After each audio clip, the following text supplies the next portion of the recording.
Na-record ko ba yun? Parang hindi ko na-record yung turtle.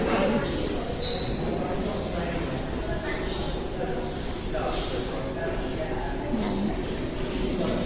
Mangrove. Isang tablet o one tango.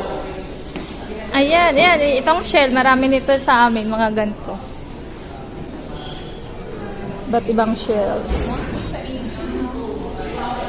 Ito, ganito. Madami din ito. Ayan, oh. Madami niyan sa amin, sa Bicol. Sa isla. Ito, ano naman to? Ba't maraming tinik? Ito, meron... Nakalagay sa kanya, venomous and poisonous marine animals. Oo, parang ano, may mga tinik. Parang wala pa akong nakikita niyan sa amin, ah. Ibig sabihin, ano siya? Ito. Ayan,